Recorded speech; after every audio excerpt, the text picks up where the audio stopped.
Good afternoon, lovely people. Want to continue sharing my collection with you of the sticks I've made. So this one, I can't even remember what snake I took inspiration from.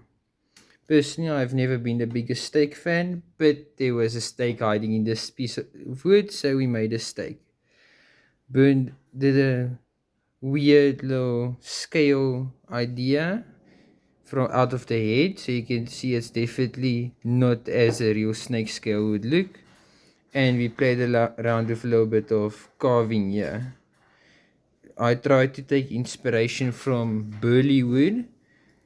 There was a few bumps already on the piece of wood, so I tried to um, build on that basically. Don't ask me what wood this is. Um, I can't actually remember where I got this piece of wood from.